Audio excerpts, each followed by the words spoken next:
আপনারা দেখছেন FOB news. FOB news মানে আপোষহীন স্বচ্ছতা। প্রতি বছরের মতো এবারও তেঁতুলতলা একক এস্টেট মতোয়ালি কমিটির পক্ষ থেকে ঈদের নামাজের আয়োজন করা হয়েছিল বর্ধমানের প্রাণকেন্দ্র টাউন হল প্রাঙ্গণে। নামাজের পর পূর্ব বর্ধমান ড্রাইভার ওয়েলফেয়ার অ্যাসোসিয়েশনের উদ্যোগে বর্ধমান টাউন হলে ঈদের নামাজ পাঠকারীদের জন্য জলছত্র ও মিষ্টি বিতরণের আয়োজন করেছিল। ওই সংস্থা বিগত 3 বছর ধরে করে আসছে এই উদ্যোগকে আপামর নামাজি থেকে শুরু করে এলাকাবাসী সবাই সাধুবাদ জানায়। প্রায় 1200-র উপর মানুষ এখান থেকে আজ জল এবং মিষ্টি খেয়ে যান।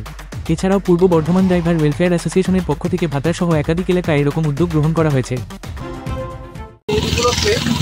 ব্যবস্থা করা হয়েছে, এটা প্রত্যেক বছরই আমাদের করা হয়। তো এবছরও সেই তুলনার জন্য এবছরও আমরা করেছি। কতজন মানুষ আজকে? মোটামুটি এখানে আমরা 1200 লাড্ডু নিয়ে এসেছিলাম, আর জল তো অফুরন্ত ছিল।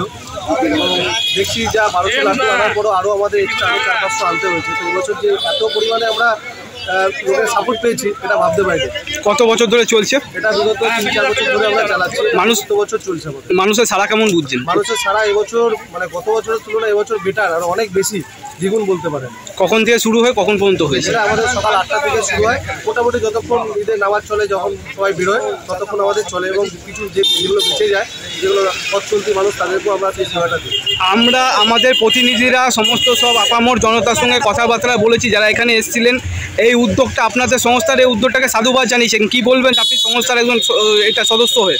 আমি একজন সদস্য হয়ে সকল যারা আমাদেরকে সাধুবাদ জানিয়েছে তাদেরকে অসংখ্য ধন্যবাদ, এইভাবে আমাদের পাশে সাপোর্ট করার জন্য, এইভাবে পাশে দাঁড়ানোর জন্য। আজকে এছাড়া কোথায় কোথায় হচ্ছে? আমাদের বর্ধমান টাউন হল ছাড়া এছাড়া আমাদের ভাতারও একটা টিম রয়েছে। ভাতারও একটা ওখানে চলছে, জলছত্র ব্যবস্থা করেছি। ভাতারে এবছর আমরা নতুন করেছি। এরপরে নেক্সট ইয়ার আশা করছি আরও 2-3 জায়গায় আমরা আরও ভালো করে করতে পারবো। তাও এখানে কতজন মানুষ? মোটামুটি 700 থেকে 1000 এখন পর্যন্ত খবর রয়েছে আমাদের কাছে। এরপরে আরও খবর পাবো। আপনার নাম পরিচয়? আমার নাম সজল নাথ, আমি পূর্ব বর্ধমান ড্রাইভার অ্যাসোসিয়েশনের একজন মেম্বার। উদ্যোগটা গ্রহণ করা হয়েছে ধরুন রোজার পর শরবত দিয়ে মিষ্টি দিয়ে আহ্বান করা, কি বলবেন এই জিনিসটাকে, কিভাবে দেখছেন?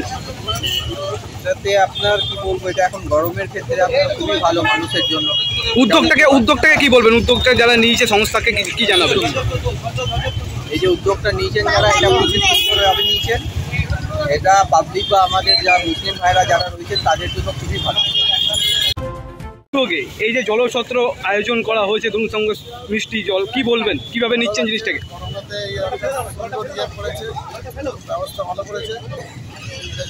কি জানাবেন উদ্যোক্তাদেরকে, কি জানাবেন? ধন্যবাদ জানাই। নাম পরিচয়।